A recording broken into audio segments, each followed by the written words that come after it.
वो मैंने ऐसे बताया कि वो यूनिट्स एंड मेजरमेंट है, फिजिकल क्वांटिटी एंड यूनिट्स है। तो मुझे बताएगा कि आपके माइंड में क्या है, क्या आप क्या सोचते हो, units and quantity, physical quantity, मतलब क्या आपको क्या लगता है, क्या है वो चीज, तो बताएगा मुझे। Measurement of any quantity means it is used for measuring an accurate quantities and gaining the accurate numbers of a particular kind of. नहीं, अभी मेरा क्वेश्चन मेजरमेंट का नहीं है। अभी जो मेरा क्वेश्चन है वो what is the meaning of physical quantity and their units. Measurement बाद में डिस्कस करते हैं। तो क्या लगता है आपको फिजिकल क्वांटिटी एंड यूनिट मतलब क्या है, वो है क्या?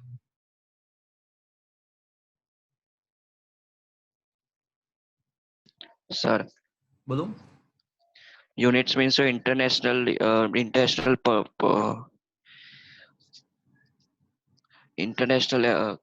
करंट के लिए जो अप्लाइड होते हैं वो उसको यूनिट्स कहते हैं, जो मेजरमेंट के लिए एक नॉट एग्जैक्टली।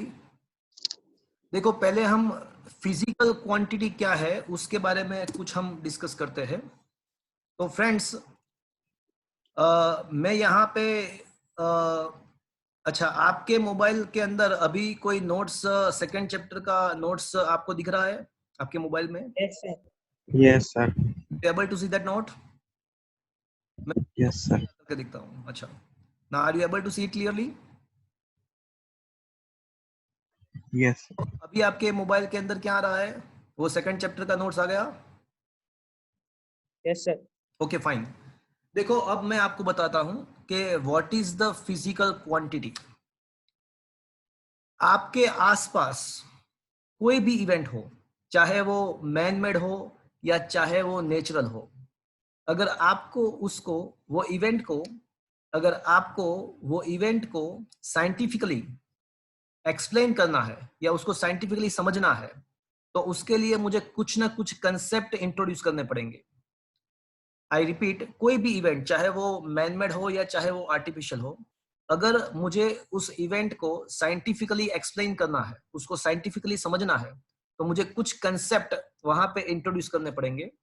जैसे मैं आपको एक सिंपल सा एग्जांपल बताऊं कि कोई ट्री है, कोई ट्री में से एक फल गिरता है नीचे, तो मुझे इस इवेंट को साइंटिफिकली उसको डिस्क्राइब करना है।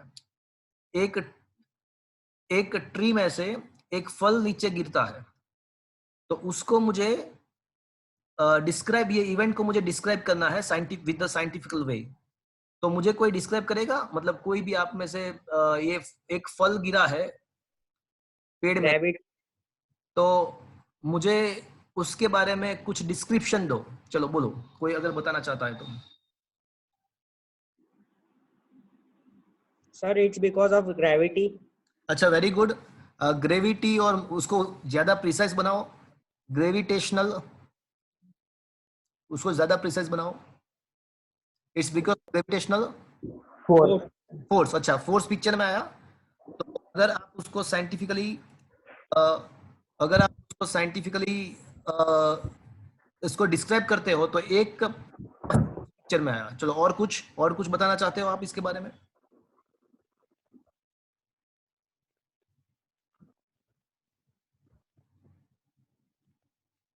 तो एक पेड़ में से एक फल गिरता है और नीचे पड़ा, तो उसको थोड़ा अच्छे से मुझे डिस्क्राइब करना है। देखो, मैं इंटरेक्शन से ही आगे बढ़ूंगा, आप जितना मुझे साथ इंटरेक्शन करोगे इतना मजा आएगा। चलो, एक चीज हमने यहाँ पे डिसाइड किया कि उसको डिस्क्राइब करने के लिए मुझे ऐसा बोलना पड़ेगा कि वो ग्रेविटेशनल फोर्स लगने के द्वारा नीचे आ रहा है।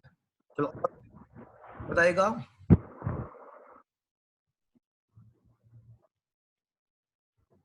मुझे ये पूरा इवेंट को डिस्क्राइब करना है। आप कुछ भी बोल सकते हो, आपके जो मन की मर्जी, जो आपको बोलना है बोल सकते हो। तो a force that lets the apple downwards to on the surface of the earth because of the force that is called gravitational force. वो वही का वही हुआ, आप घूम फिर के वहीं पे आ गए, घूम फिर के वहीं पे आ गए। और कुछ बताओ, और कुछ बताओ। The apple fall down with some acceleration. Very good. तो यहाँ पे ऐसा कह सकते हैं कि एक्सेलरेशन के, यहाँ पे एप्पल के ऊपर कोई एक्सेलरेशन है, तो उसके द्वारा वो पड़ रहा है, उसके द्वारा वो नीचे आ रहा है। मतलब एक नया नया कंसेप्ट इंट्रोड्यूस हुआ, एक्सेलरेशन। उसके बाद कोई मुझे बताएगा?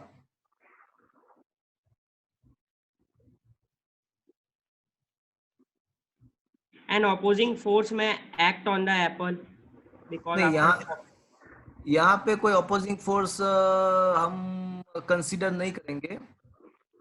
वैसे अपोजिट फोर्स होता है, वैसे बॉयंट फोर्स भी होता है और विस्कस फोर्स भी होता है, बट वो रहने दो अभी। देखो मैं आपको बताऊं, तो आपको अगर ये इवेंट को कंप्लीटली डिस्क्राइब करना है, आपको ये बताना पड़ेगा कि वो कितने टाइम इंटरवल में वो कितने टाइम इंटरवल में नीचे आ रहा है, वो जब नीचे आ रहा है तो उसका स्पीड कितना है। तो ये सब चीज आपको बोलना पड़ेगा।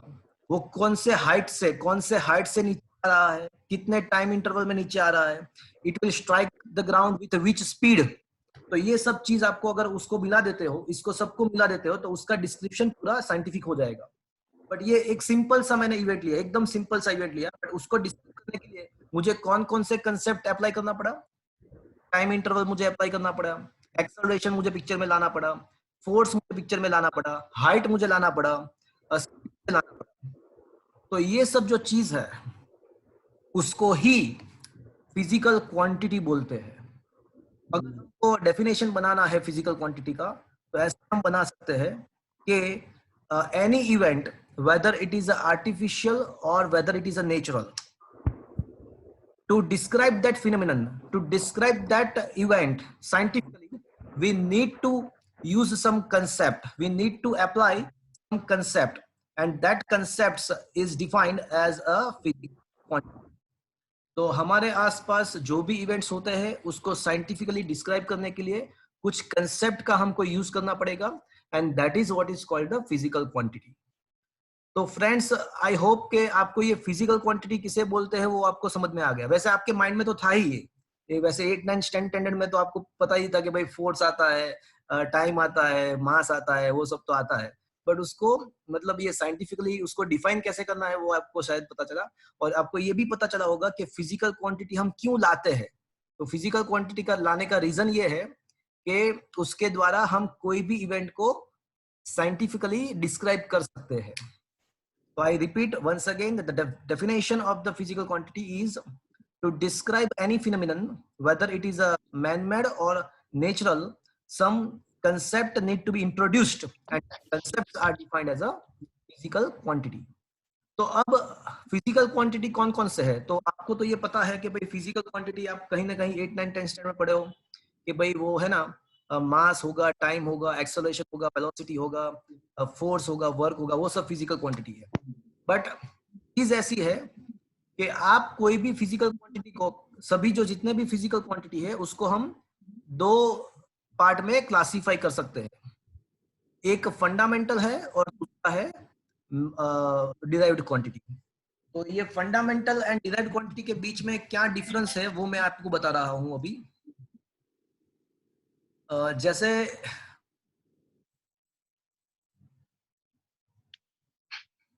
क्या आपके मोबाइल में मैं जो लिख रहा हूं, क्या वो आप देख सकते हो? yes sir. Yes. Okay, very good.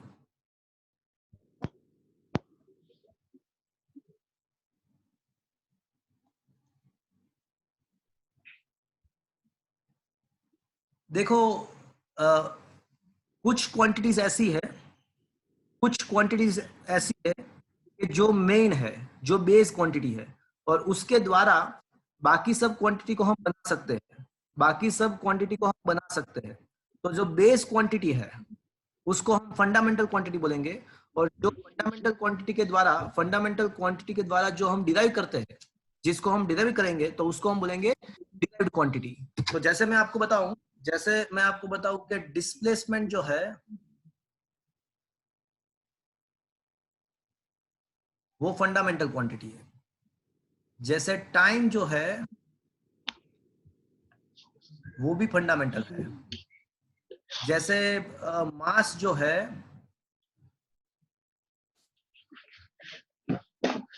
वो भी फंडामेंटल है, जैसे इलेक्ट्रिक करंट है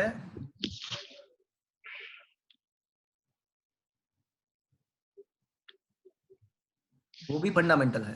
तो ये सारे क्वांटिटी ऐसी है कि जो बेस क्वांटिटी है। वैसे मैं आपको बता दूं कि ऐसे टोटल 7 क्वांटिटीज है, 7 क्वांटिटीज ऐसे है, 7 they are the base quantity.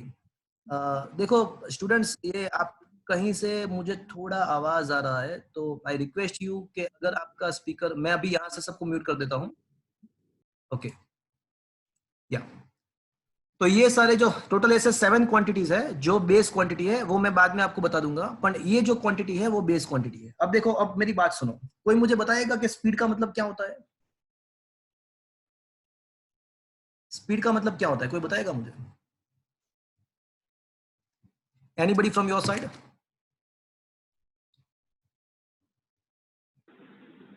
The ratio of the distance and the time taken by the object is known as speed. Very good. Speed हम ऐसे बोलेंगे कि डिस्टेंस ट्रैवल्ड, स्पीड को हम बोलेंगे distance travelled upon the time required for that. देखो मतलब क्या हुआ, स्पीड को लाने के लिए आपने कौन कौन से क्वांटिटी का यूज किया? स्पीड को डिफाइन करने के लिए आपने कौन कौन से क्वांटिटी का यूज किया? आपने Distance and time. And time का यूज किया। मतलब क्या हुआ? मतलब ये हुआ कि ये जो डिस्टेंस है एंड जो टाइम है, they are a fundamental quantity, वो फंडामेंटल क्वांटिटी है। बट ये जो स्पीड है, स्पीड, तो वो कौन सा हो गया? कोई बताएगा मुझे वो कौन सा हो गया? derived Derived. quantity. तो वो हमने डिस्टेंस एंड टाइम के द्वारा उसको हमने डिराइव किया, and that's why that will be a, this will be a derived quantity. Is that clear? Now you identify the difference between the fundamental and derived quantity. Fundamental quantity उसको हम derive नहीं कर सकते हैं, वो है ही, वो बेसिक है, वो बेस है, उसको बेस क्वांटिटी भी बोल सकते हैं। बट जो डिराइव्ड क्वांटिटी है वो फंडामेंटल क्वांटिटी के द्वारा बनती है। तो जो क्वांटिटी बेस है उसको हम फंडामेंटल क्वांटिटी बोलेंगे, और जो बेस क्वांटिटी के द्वारा हम जो उसको बनाते हैं, जिसको हम डिराइव करते हैं, that is called a derive quantity. तो the question number 1 was, question number 1 was what is the physical quantity, right it's type. तो फिजिकल क्वांटिटी क्या है वो आपको पता चला, एंड उसके जो टाइप है वो भी आपको पता चला कि भाई 2 टाइप के फिजिकल क्वांटिटी होते हैं, फंडामेंटल एंड डिराइव्ड। तो अगर मैं एक क्वेश्चन, अभी क्वेश्चन नंबर 1 को आगे मैं इसको मैं आगे बढ़ता हूं, क्वेश्चन नंबर 1 इज ओवर। चलो, फिजिकल क्वांटिटी क्या है वो आपको समझ में आ गया, उसके 2 पार्ट है, फंडामेंटल, डिराइव्ड, वो भी आपको पता चल गया। अब जो सेकंड क्वेश्चन है वो व्हाट इज यूनिट। क्या आपके मोबाइल के स्क्रीन में ये बराबर दिख रहा है? ये नोट्स आपको बराबर दिख रहा है? Yes, sir. Okay, very good. तो सेकंड क्वेश्चन जो है वो ये है कि यूनिट क्या है, and once again what is the fundamental and derived unit. चलो आप बताओ, आपके माइंड में क्या चल रहा है, किसको हम यूनिट बोलेंगे?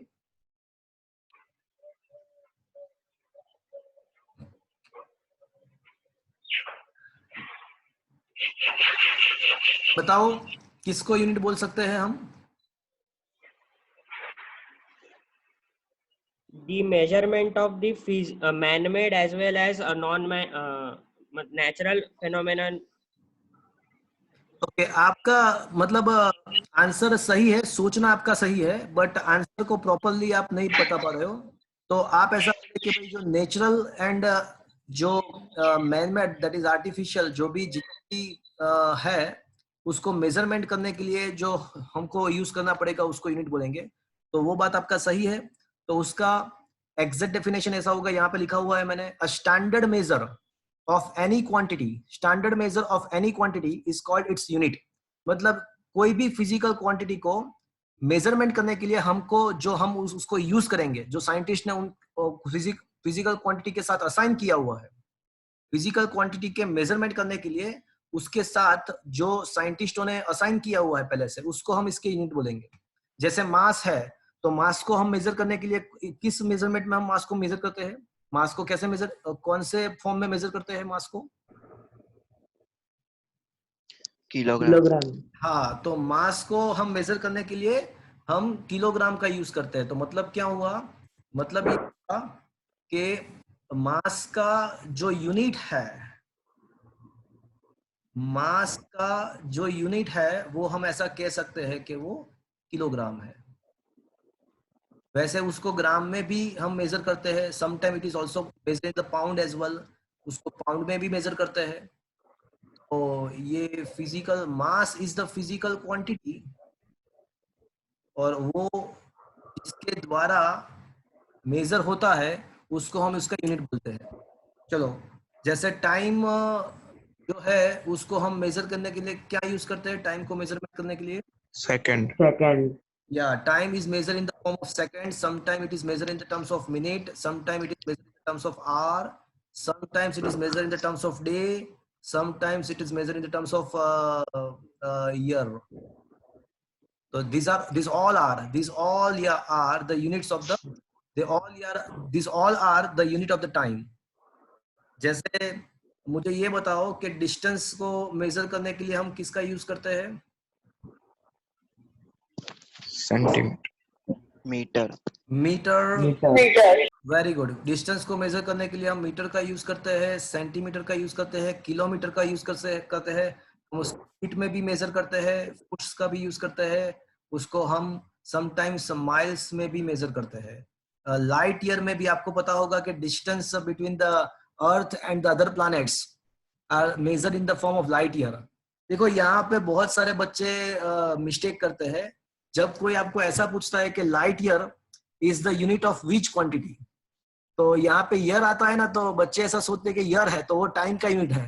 नहीं बच्चे, लाइट ईयर है वो जो यूनिट है वो आपको पता है कि वो डिस्टेंस मेजरमेंट के लिए यूज होता है। तो फ्रेंड,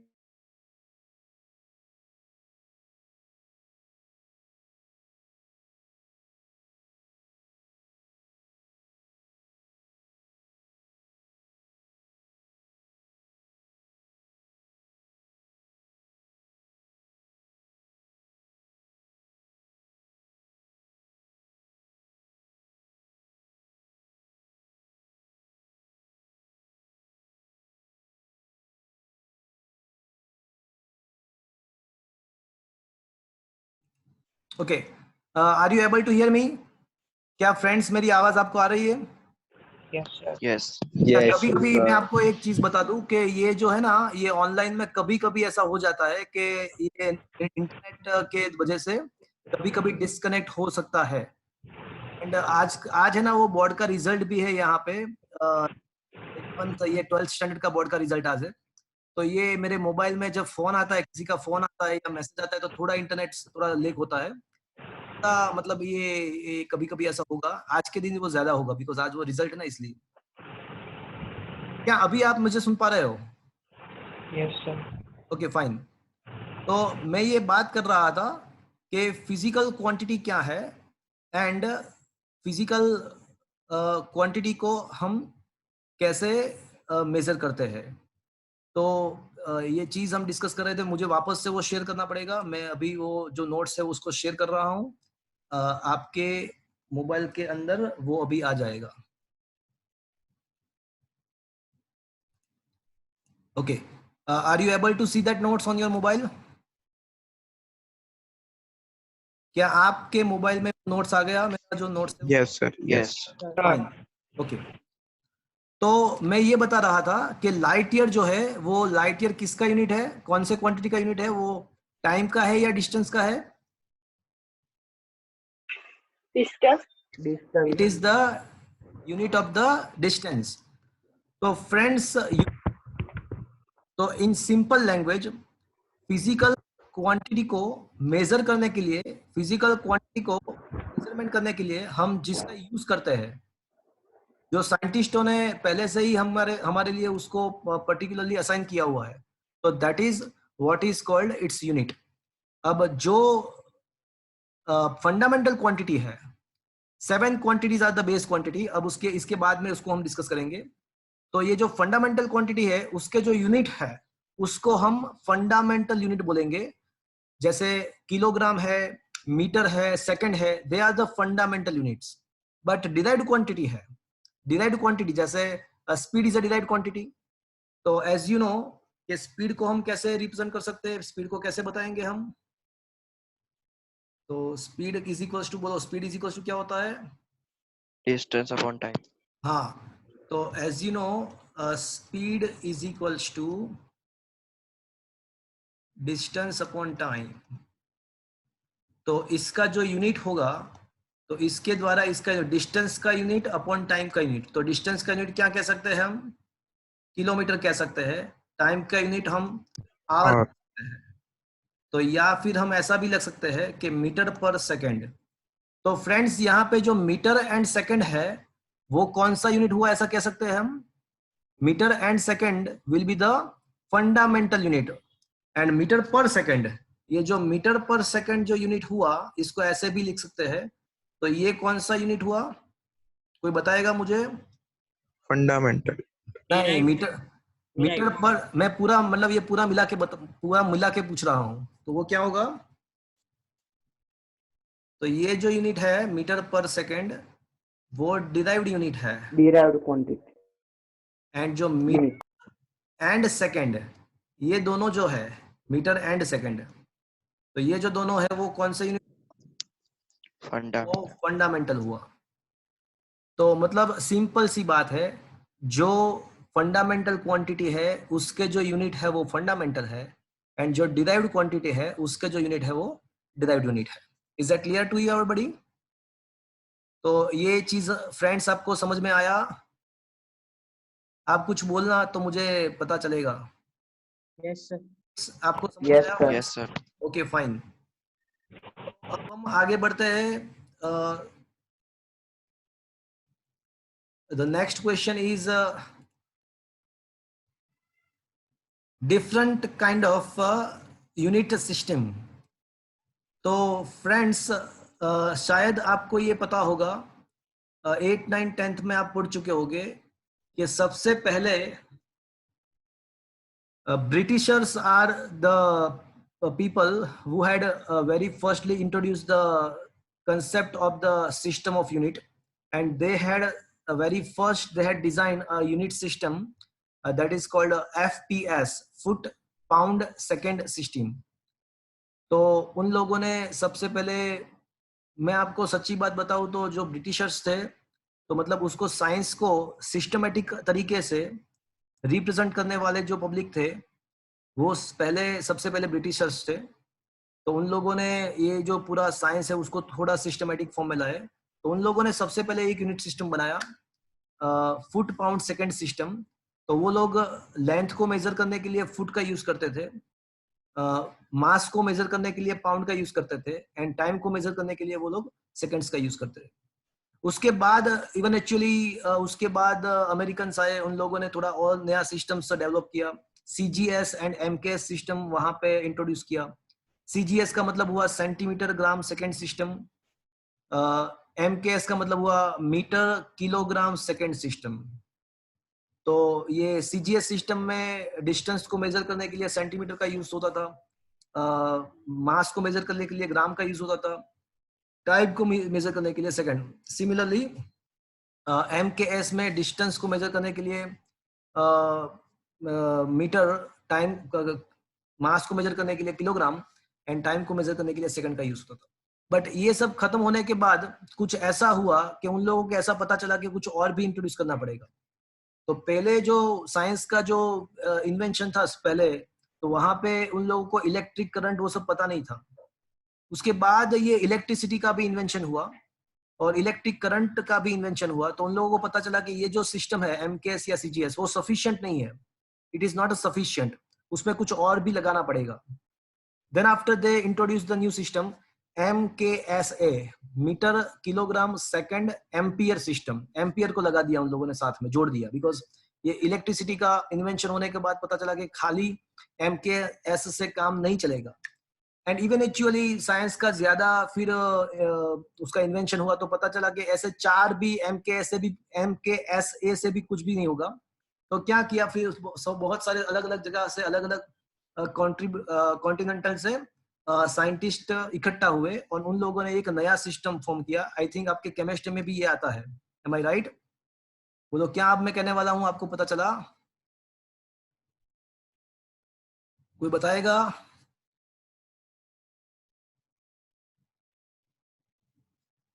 एनीबडी? तो पहले FPS सिस्टम एग्जिस्टेंस में आया, उसके बाद CGS MKS आया, उसके बाद पता चला कि भाई हमको एम्पियर को मिलाना पड़ेगा, इसको जोड़ना पड़ेगा, तो MKSA सिस्टम एग्जिस्टेंस में आया।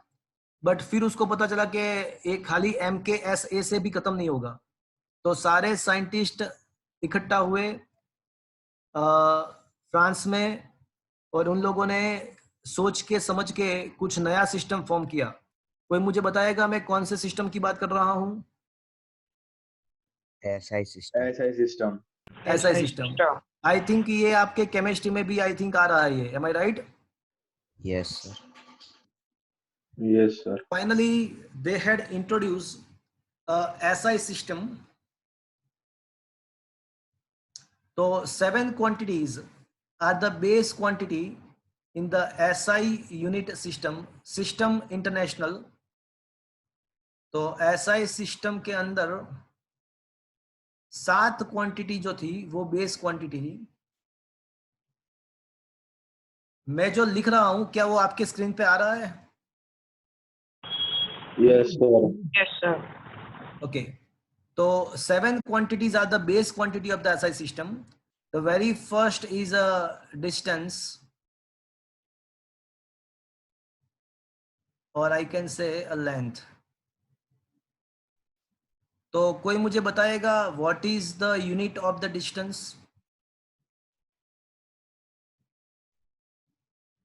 Meter. Meter. Yeah, exactly. तो ये जो है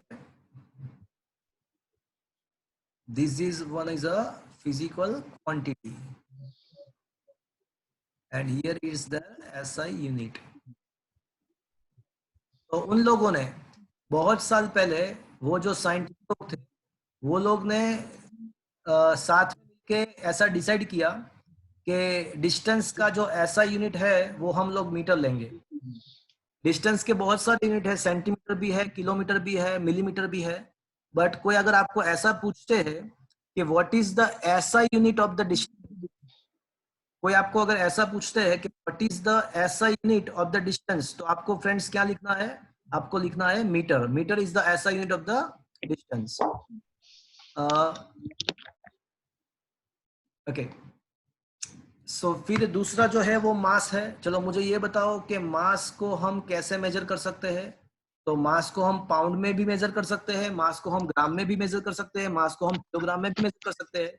बट वहां पे उन लोगों ने, साइंटिस्ट लोग जब इकट्ठा हुए थे तो उन लोगों ने ऐसा डिसाइड किया कि हम मास का जो SI यूनिट है वो हम kg लेंगे। चलो टाइम का जो SI यूनिट है आप बताओ क्या लेंगे हम?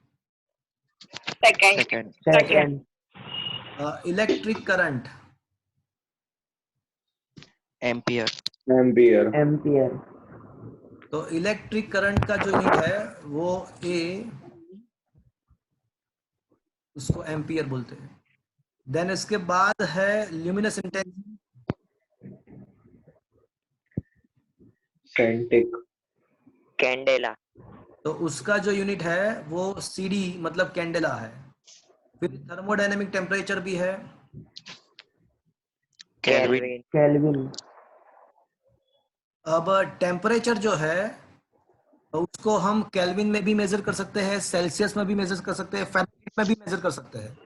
But according to the SI system उसका जो SI यूनिट है वो उन लोगों ने ऐसा at that time assume define किया कि इसको हम केल्विन से, उसको कैपिटल K से रिप्रेजेंट करते हैं केल्विन को।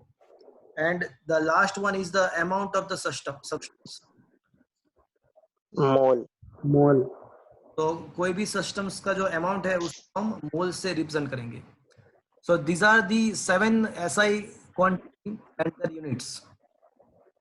तो अब हम ऐसा कह सकते हैं कि ये जो 7 क्वांटिटी है वो बेस क्वांटिटी है, they are the basic quantity, and बाकी सब जो क्वांटिटी है, बाकी सभी जो क्वांटिटी है वो जो है वो उसके डिराइव्ड होती है।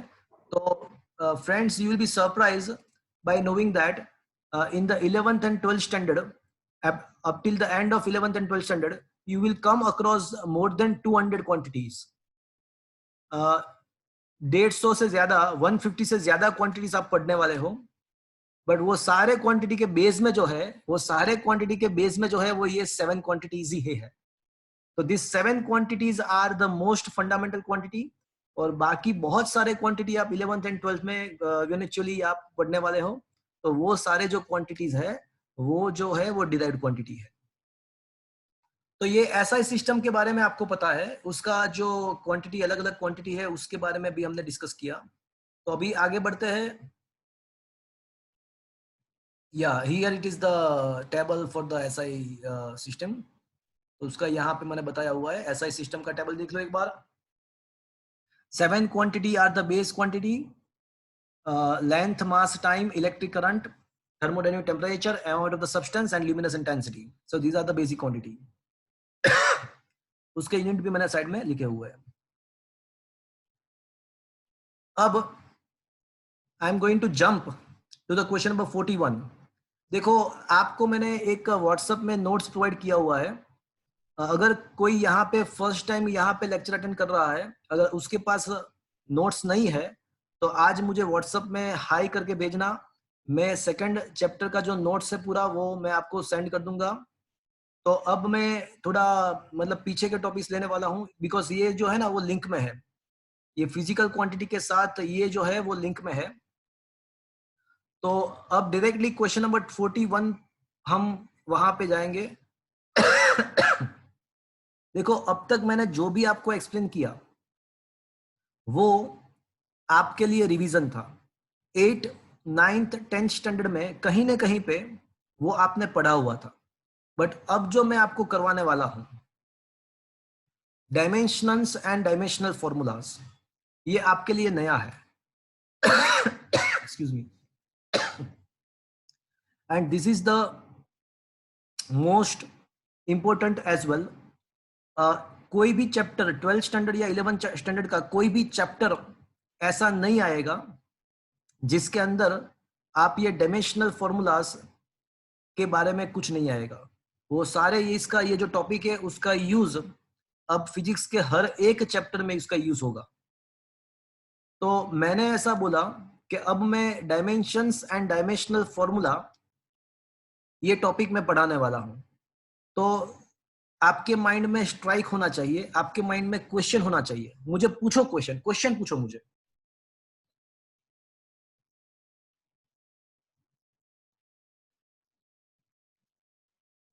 पूछो फ्रेंड्स, क्वेश्चन पूछो। अच्छा, क्या मेरी आवाज आप सुन पा रहे हो? Are you able to see, are you able to hear me?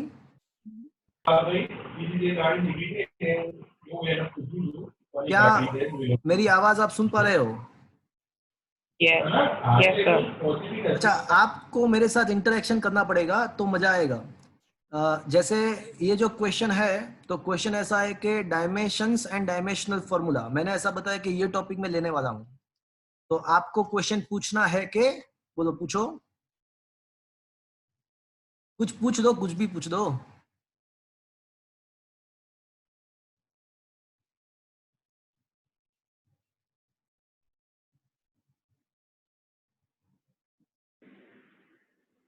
Okay, so question ऐसा होना चाहिए कि भाई ये है क्या, डायमेंशंस एंड डायमेंशनल फॉर्मूला है क्या। तो मैं आपको बताऊं कि ये डायमेंशंस एंड डायमेंशनल फॉर्मूला क्या है। 7 quantities are the base quantity. अच्छा, जो मास है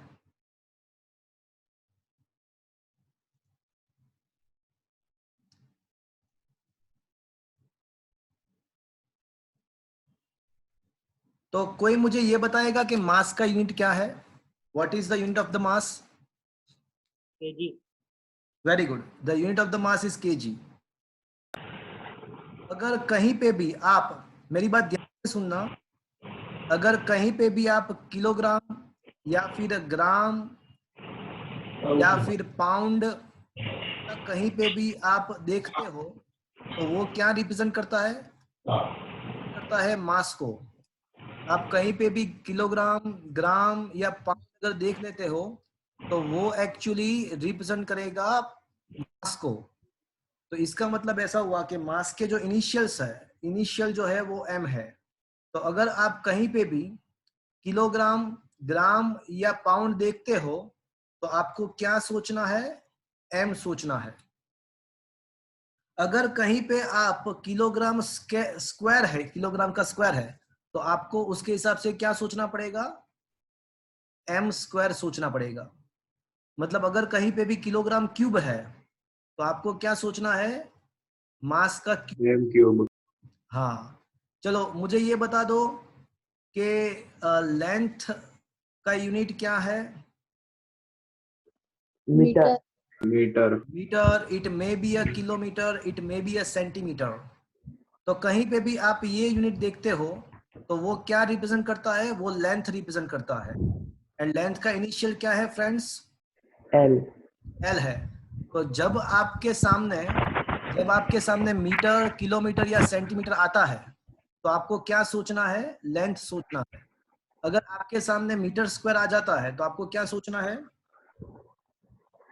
एल स्क्वायर। L square. देखो यहाँ पे बच्चे मिस्टेक करते हैं, यहाँ पे मीटर स्क्वायर देख लेते हैं ना तो वो कैपिटल एम सोच लेते, मीटर स्क्वायर देख लेते हैं तो वो एम ये सोचते हैं। बट भैया ये जो मीटर है वो मास रिप्रेजेंट, वो है लेंथ को। मतलब एल स्क्वायर सोचना है। कहीं पे भी अगर आप देख लो कि मीटर क्यूब अगर आप देखते हो तो उसको मतलब क्या हुआ, आपको क्या सोचना है। अगर मीटर क्यूब देख लेते हो तो उसको उसका क्या सोचना है आपको, Length cube. L cube. Similarly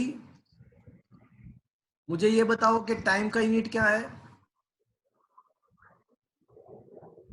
second. Second. तो कहीं पे भी आप सेकंड या फिर आवर या फिर ईयर अगर ऐसा कुछ देख लेते हो तो ये सब किसको रिप्रेजेंट करते हैं, ये सब टाइम को रिप्रेजेंट करते हैं। ये सब टाइम को रिप्रेजेंट करते हैं। और टाइम के जो इनिशियल्स है वो क्या है, टाइम का जो इनिशियल्स है वो टी है। इसका मतलब ऐसा हुआ कि आपको अगर ये सेकंड या फिर आर या फिर ईयर अगर आप देख लेते हो तो वो टाइम का रिप्रेजेंटेशन है। तो मतलब आपको यहाँ पे टाइम टी सोचना है। अगर कहीं पे भी सेकंड स्क्वायर लिखा है तो आपको क्या सोचना है, टी स्क्वायर सोचना है। तो मतलब मैं आपको डायमेंशनल फॉर्मूला एंड डायमेंशंस क्या है वो आपको समझाने की ट्राई कर रहा हूं। तो मुझे ऐसा पता चला कि अगर कहीं पे किलोग्राम, ग्राम ऐसा कुछ है तो मुझे मास के हिसाब से कैपिटल एम सोचना है। अगर मीटर, सेंटीमीटर, मिलीमीटर या डिस्टेंस का कोई भी यूनिट दिया हुआ है तो मुझे उसका लेंथ का सोचना है, मतलब एल सोचना है। एंड अगर टाइम का कोई यूनिट दिया हुआ है तो मुझे टी सोचना है। तो इसके ऊपर से मैं ऐसा कह सकता हूं, इसके ऊपर से मैं ऐसा कह सकता हूं कि अगर हमारे पास सपोज अगर मेरे पास सपोज ओके क्वांटिटी है, let us we have a quantity mass. तो मास का जो यूनिट है वो किलोग्राम है, तो उसको मतलब m1 रिप्रेजेंट करेंगे। बट मास का जो यूनिट है वहां के पे किलोग्राम है, वहां पे मीटर है, मीटर या सेकंड है वहां पे। मुझे बताओ ये मास के यूनिट में किलोग्राम है तो किलोग्राम का एक ही पावर है, मतलब m⁻1। बट मुझे ये बताओ कि यहाँ पे मास के यूनिट में सेकंड या मीटर आता है, हाँ या ना। मास के यूनिट में सेकंड या मीटर आता है, हाँ कि ना। No sir. नहीं आता है। नो। इसका मतलब ऐसा हुआ कि ये मास का जो यूनिट है वहां पे सेकंड भी नहीं आता, मीटर भी नहीं आता। इसका मतलब ऐसा हुआ कि लेंथ का पावर 0, सेकंड नहीं भी नहीं है तो टी का भी पावर 0 होगा, टी का भी पावर 0 होगा। चलो लेंथ है या फिर डिस्टेंस है या फिर डिस्प्लेसमेंट है या फिर हाइट है या फिर विड्थ है या फिर थिकनेस है या फिर रेडियस है या फिर आर्क है। तो ये सारे क्वांटिटी, कोई मुझे बताएगा ये सारे क्वांटिटी किसके हिसाब से मेजर होते हैं, किस में मेजर होते हैं, मीटर। मीटर में मेजर होते हैं। ये सारे क्वांटिटी मीटर में मेजर होते हैं। तो मीटर के लिए हमको क्या सोचना है, लेंथ। ये क्या सोचना है हमको, लेंथ। एल। लेंथ, तो यहाँ पे क्या आएगा फ्रेंड्स, L पावर 1, बट यहाँ पे केजी भी नहीं है, यहाँ पे सेकंड भी नहीं है, तो मतलब क्या हुआ, मास का भी पावर 0, टाइम का भी पावर 0।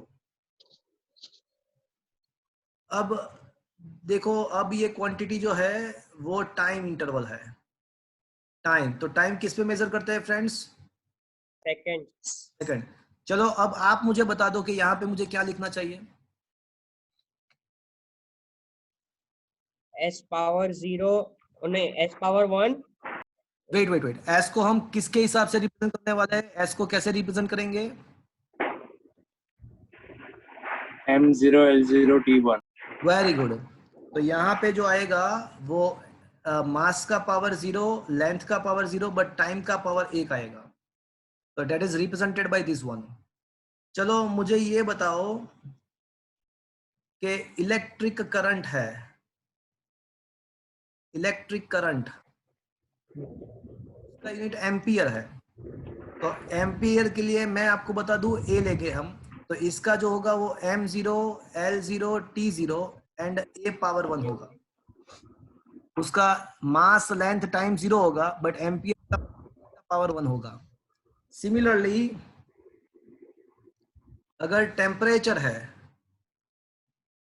तो टेम्परेचर का यूनिट केल्विन होता है, तो ये इसके लिए हम क्या रिप्रेजेंट करेंगे, M0 L0 T0 K power 1, K power 1 ऐसा करेंगे। चलो मैं आपको एक क्वेश्चन पूछता हूं अभी। चलो एरिया, कोई मुझे बताएगा what is the meaning of the area, area is equal to क्या होता है, metre square length. Area is equal to length into breadth. अब लेंथ का भी मीटर है, ब्रेथ का मीटर है, तो इसका क्या होगा, मीटर स्क्वायर। स्क्वायर। चलो अब मुझे बताओ कि मुझे यहाँ पे क्या लिखना चाहिए, इसके हिसाब से मुझे यहाँ पे क्या लिखना L चाहिए, square। M power 2 L power 0 T power 0। फिर से बोलो, आप कौन बोला, M power 2 L power 0 T power 0। Wait, यहाँ पे मिस्टेक होता है, मैंने आपको पहले से ही बताया था। ये कौन बोल रहा है, M power 0 M power ये- 0 L power 2 T power 0। देखो यहाँ पे जो m है वो मास नहीं है, वो मीटर है, और मीटर किसको रिप्रेजेंट करता है, मीटर लेंथ को रिप्रेजेंट करता है। तो यहाँ पे मास तो 0 है भैया, ये जो मीटर है वो लेंथ को रिप्रेजेंट करता है, मतलब L स्क्वायर आएगा। मैंने आपको पहले से ही बताया था कि कभी कभी ऐसा होता है कि मीटर को देख के कैपिटल M दिल में से बाहर आता है, बट वो कैपिटल M अलग चीज है, मीटर जो है वो लेंथ को रिप्रेजेंट करता है। तो मीटर स्क्वायर का मतलब L स्क्वायर हुआ, तो M0 L स्क्वायर T0 हो जाएगा। चलो कोई मुझे बताएगा वॉल्यूम क्या है, वॉल्यूम का, L cube। तो length into breadth into height, तो ये metre metre metre M cube, तो ऑब्वियसली इसका क्या होगा, M power M0 0 L3 L T0।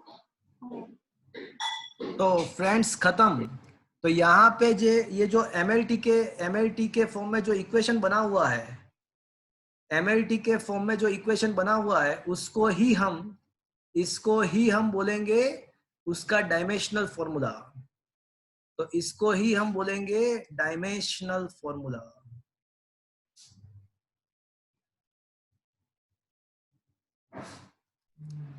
तो अब मैं उसका डेफिनेशन बोलता हूं, a fundamental quantity like a mass, length, time, current and temperature is denoted by M, L, T, A and K respectively, and the other quantities can be represented by a proper power of MLT, the equation, देखो यहाँ पे देखो, the equation, the expression of a physical quantity, expression of any physical quantity in the terms of MLT is defined as its dimensional formula. Any physical quantity, the unit of any physical quantity can be represented by a proper power of MLT. The equation, the expression by that proper power of MLT is called the dimensional formula of that physical quantity. तो देखो हमने थोड़े quantities यहाँ पे discuss किए, मैं थोड़े और क्वांटिटीज डिस्कस करने वाला हूँ, थोड़े और क्वांटिटीज के डायमेंशनल फॉर्मूला निकालने की ट्राई करते हैं। चलो आप बताओ, कोई मुझे बताएगा स्पीड का क्या होता है, स्पीड का फॉर्मूला क्या होता है, Distance upon time. Distance upon time. Very good, distance upon time. Distance upon time. Okay, very good. अब मुझे ये बता दो कि इसका यूनिट क्या होगा? यूनिट, मीटर पर सेकेंड। वेरी गुड, इसका यूनिट होगा जो मीटर पर। Meter per second. Very good.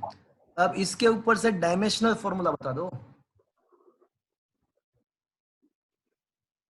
M M zero raised to 0 L1 L T raised to minus 1 1.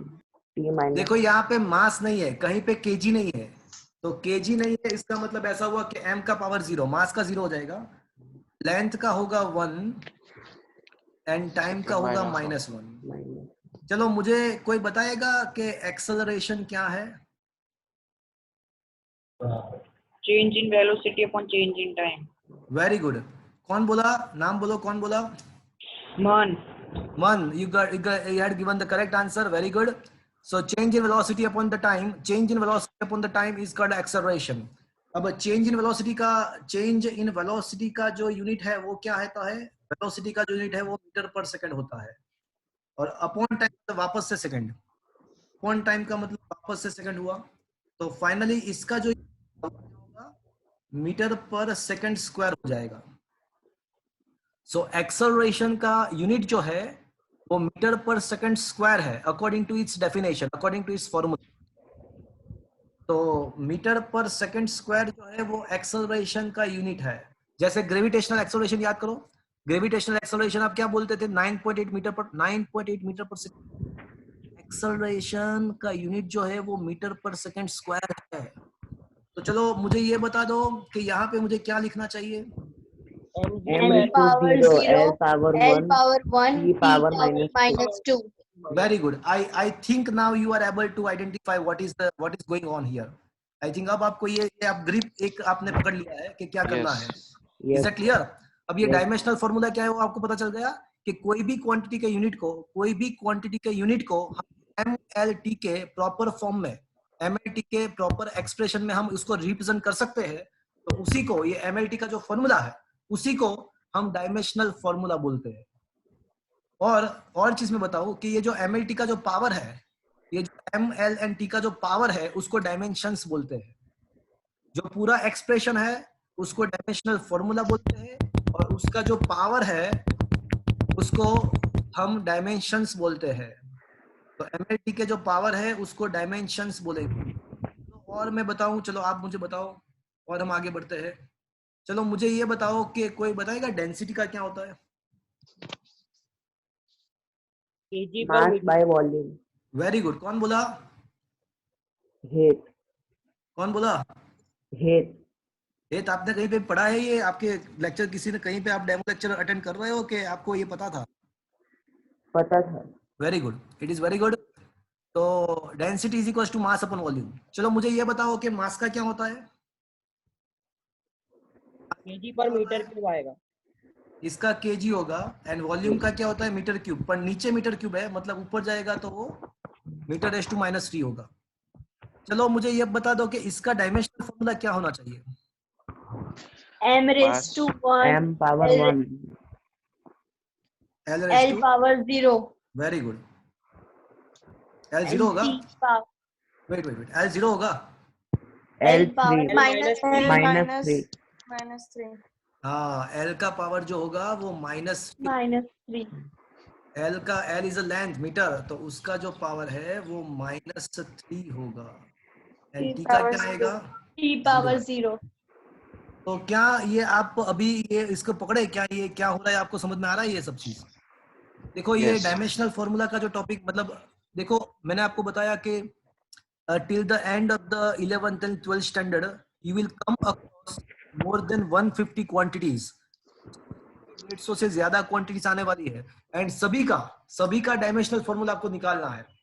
JW में ऑलवेज एक क्वेश्चन डायमेंशनल फॉर्मूला का पूछता है, नीट में भी एक क्वेश्चन डायमेंशनल फॉर्मूला का पूछता ही है।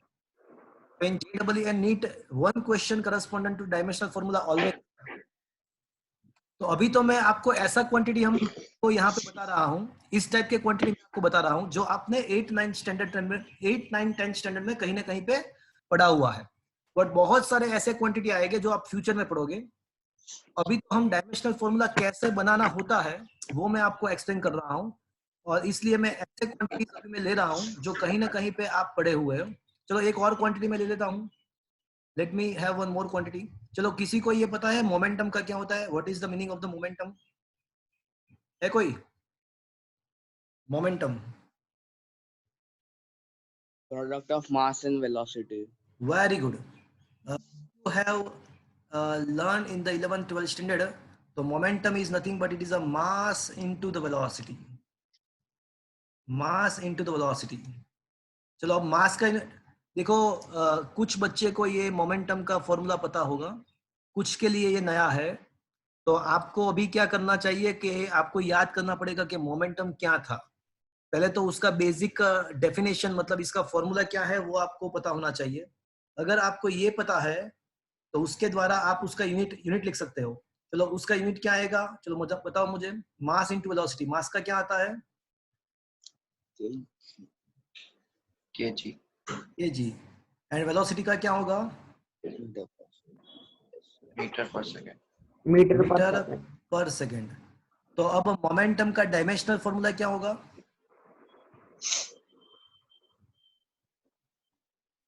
m power 1 very good. l power 1 okay, t power T minus power -1. This is right. चलो कोई मुझे बताएगा। Okay, electric charge. चलो किसी को पता है इलेक्ट्रिक चार्ज का क्या होता है? कूलम। हाँ, उसका यूनिट कूलम होता है। सही बात है आपका, उसका जो यूनिट है वो कूलम होता है। बट मुझे बताएगा कि वो चार्ज का फॉर्मूला क्या था? Q is equal to NE. q upon t। NE by T. Q is equal to NE. Wrong. Q equals to NE सही था, बट और कोई? I into t. हाँ, आपको ये पता होगा I is equals to Q by T. Yes. Equals to Q by T. तो Q को सब जगह इक्वेशन बनाते हैं तो Q इक्वल्स टू क्या हो जाएगा? T। तो friends Q is equals to I into T. तो I इंटू टी का मतलब क्या हुआ? I is the representation of current, ampere, and T is the time. तो T इज अ टाइम, तो टाइम का सेकंड होता है। तो अब ये बताओ कि इलेक्ट्रिक चार्ज का यूनिट क्या होता है?